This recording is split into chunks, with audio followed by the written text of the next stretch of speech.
तो क्या हाल बच्चा लोग, कैसे हैं आप सब। आई होप आपने पिछला वीडियो एंजॉय किया होगा जिसमें हम लोगों ने साइंस के बेस्ट 50 क्वेश्चंस के लिए आपको वीडियो दिया था। और उसी वीडियो से रिगार्डिंग हम लोग बात करने आए हैं। तो मेरा नाम है आशीष पालीवाल, डायरेक्टर ऑफ पारंगत एजुकेशन, एपी सर।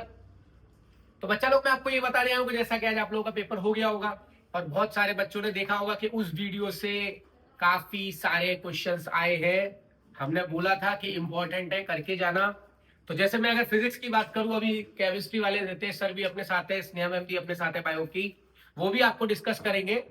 और सर चाय पी रहे हैं, अभी करते हैं अपन चाय पर चर्चा भी करते हैं।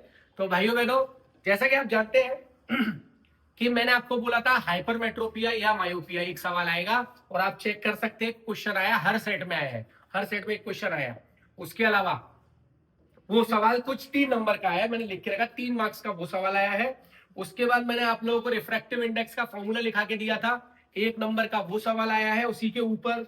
उसके बाद आप देख सकते हैं कि मैंने आप लोगों को बोला था कि इलेक्ट्रिक सर्किट का एक क्वेश्चन आता है जिसमें वो आपसे टोटल रेजिस्टेंस निकालने को पूछता है। सेम टाइप का क्वेश्चन आया है जिसका आंसर 5 है, मैं आपको बता भी देता हूं, आंसर 5 है उसका। टोटल रेजिस्टेंस ऑफ सर्किट, इसका फॉर्मूला भी मैंने आप लोगों को दिया था कि total resistance equals to total potential upon total current, ये फॉर्मूला दिया था। तो 3 नंबर का ये सवाल आया है। तो 4 और 3 7 और 1 8, सॉरी 4 और 3 7 नंबर का ये हो गया। उसके बाद बच्चा आप सभी को याद होगा कि मेरा जो लास्ट, शायद लास्ट या सेकंड लास्ट क्वेश्चन था सॉलिनॉइड का।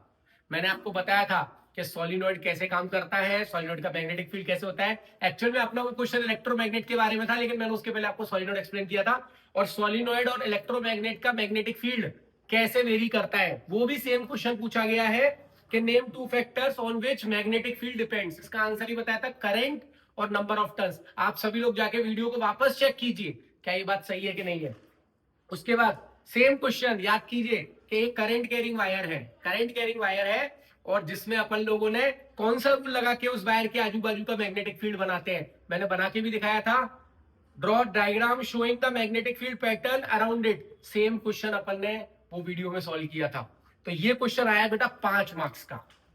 तो आप लोग टोटल करने में तो एक्सपर्ट ही है, 7 और 5 12 मार्क्स का। Out of 25, I think physics 25 marks का आता है, तो 25 में से 12 मार्क्स का पेपर एक छोटे से वीडियो, हार्डली 1-1.5 घंटे का वीडियो अपन लोगों ने बनाया था, तो उसमें से आया है। आइए सर आप भी बताइए, रहते सर आ रहे हैं केमिस्ट्री के लिए,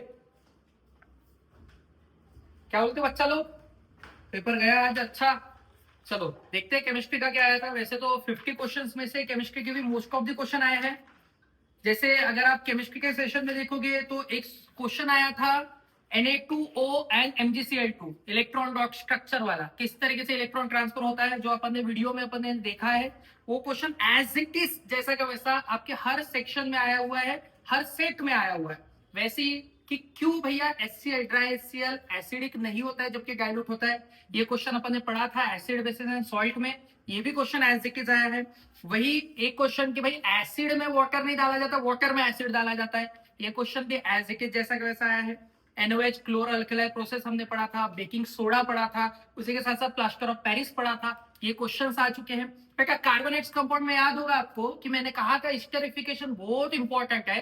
उस स्टेरिफिकेशन के क्वेश्चन क्या, मतलब एक क्वेश्चन में 4 सब क्वेश्चन पूरा का पूरा स्टेरिफिकेशन रख दिया उन्होंने पूरा, मतलब इनडायरेक्टली ऐसा, और में भी वही टॉपिक आ गया। इसका मतलब जानते हो, इसका मतलब ये हो गया कि यहाँ पर अगर आप काउंट करने जाओगे, एक क्वेश्चन था क्वेश्चन नंबर 29, उस क्वेश्चन नंबर 29 में एक क्वेश्चन के सेकंड और third question as it is अपने वीडियो में से आ गए। सर आई थिंक लैंग्वेज भी चेंज नहीं की, लैंग्वेज भी चेंज नहीं की है। अगर आप देखोगे तो जैसा का वैसा क्वेश्चन फ्रेम था, वो सेम क्वेश्चन फ्रेम किया गया।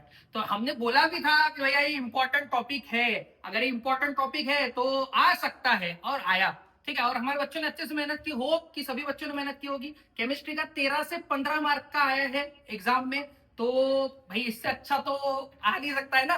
तो बहुत अच्छा आया है, और आपको भी बहुत सारी शुभकामनाएं कि आपने बहुत अच्छा पेपर सॉल्व किया। वैसे अभी एक बार अपन बायोलॉजी का भी चेक कर लेंगे, मैम आएंगे आपको बताएंगे बायोलॉजी का।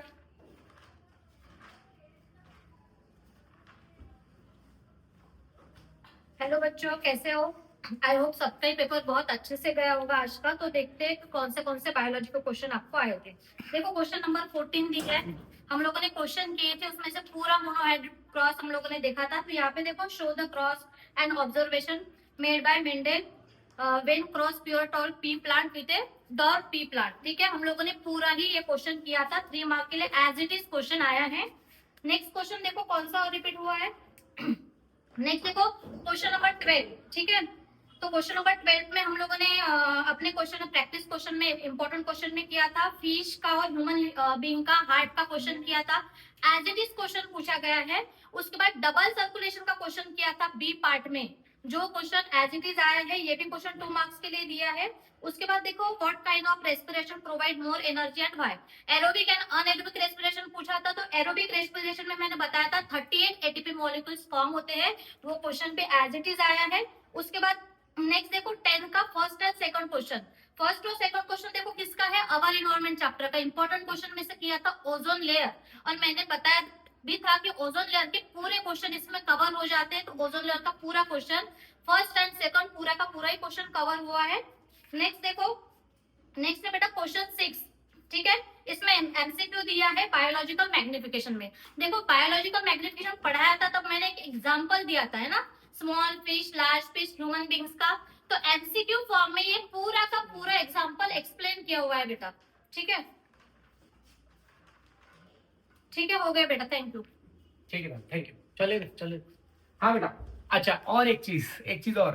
पहली बात देखिए, पारंगत ये बिल्कुल क्लेम नहीं करता है कि हमने कुछ भी पेपर की, जैसे मैं किसी के बारे में कुछ बोलना नहीं चाहूंगा, कई बार लोग बोलते हैं हम पेपर लीक कर रहे हैं, ये सब बहुत गलत है। आपने देखा होगा हमारे पहले वीडियो का भी टैगलाइन था कि हमने बेस्ट 50 क्वेश्चंस दिए, कि हमने अपने एक्सपीरियंस से और हमारे साथ हमारे मटेरियल, जो भी मटेरियल में बेस्ट 50 क्वेश्चंस हमको मिले, हमने वो आपको फॉरवर्ड किए, पहली बात। दूसरी बात, अब आप देखिए कि अगर सर आ जाइए ना कोई, अगर आप देखेंगे कि आउट ऑफ 80 क्वेश्चंस 80 मार्क्स, अगर फिजिक्स केमिस्ट्री और बायो का मिला के अराउंड मोर और लेस 35 और या 35 से 40 मार्क्स का भी अगर पेपर फंस रहा है, इसका मतलब आप सोचिए कि जो बच्चे साल भर पारंगत में रह के मेहनत करते हैं, उन बच्चों ने हमको डायरेक्ट बोला, अब रिजल्ट भगवान के हाथ में रहता है, लेकिन बच्चे मेरे पास आए सर पेपर के बाद, और उन्होंने डायरेक्ट कम से कम 15 से 20 बच्चों ने बोला है कि सर आउट ऑफ आ सकते हैं।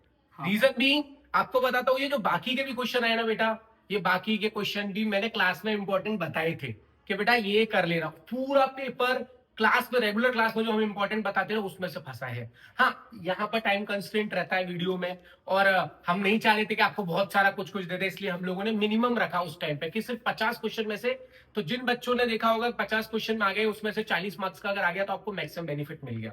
इसके अलावा हम बताना चाहते हैं कि पारंगत क्लासेस में 11-12 जेई नीट की भी क्लासेस होती है, और हमारे पढ़ाई हुए 10th के मैक्सिमम बच्चे हमारे यहाँ एडमिशन लेते हैं। रीजन बीइंग दिस ओनली कि उनको हमारे ऊपर ट्रस्ट है, वो हमारी क्वालिटी ऑफलाइन में भी देखते हैं और ऑनलाइन में भी हम लोग आपके साथ जुड़े हुए हैं। सर आपको कुछ बताना है बच्चों को? सर वैसे तो आपने सब कुछ बता दिया। अच्छा, जैसे कि पेपर सर ने कहा कि इंपॉर्टेंट टॉपिक्स में से आया है, ठीक है, जो हमने पढ़ाया उसमें से आया है, पर कैसा होता है अगर 11th-12th में ये इंपॉर्टेंट टॉपिक्स बहुत बड़ा रोल प्ले करती है, वो इसलिए क्योंकि 11th-12th का सिलेबस बहुत बड़ा होता है। अब 10th में कैसा होता है, हर सब्जेक्ट के 4 या 5 चैप्टर्स होते हैं, पर 11th-12th में 20 से 25 चैप्टर्स होते हैं, तो उसमें ये इंपॉर्टेंट टॉपिक्स बहुत बड़ा रोल प्ले करती है। अगर आप चाहते हो कि 11th-12th में भी आपको इसी तरीके से मार्क्स आए, और आप चाहते हो कि 11th-12th में पारंगत आपके सक्सेस की एक सीढ़ी बने, तो आप जल्द से जल्द पारंगत में एनरोल कर सकते हो। 11th-12th की एडमिशन हमारी ओपन हो चुकी है, तो आप जल्द से जल्द एनरोल करिए। और हाँ, हम गारंटी तो नहीं बोलेंगे, हाँ, बट हम एक आपको मतलब ये कह सकते हैं कि एश्योरेंस दे सकते हैं कि आपका रिजल्ट बिल्कुल अच्छा आएगा, ठीक है, 100% अच्छा आएगा। और एक चीज और, मैं डिस्काउंट वर्ड यूज नहीं करता हूँ, क्योंकि एजुकेशन प्रोफेशन में हम लोग कोई डिस्काउंट नहीं। मैं आप सब लोगों को 10%, जो भी बच्चे इस वीडियो को देख के हमारे एडमिशन लेने 10th के बाद 11th-12th के लिए आएंगे, उनको 10% इंस्टेंट फीस में रिलैक्सेशन दिया जाएगा।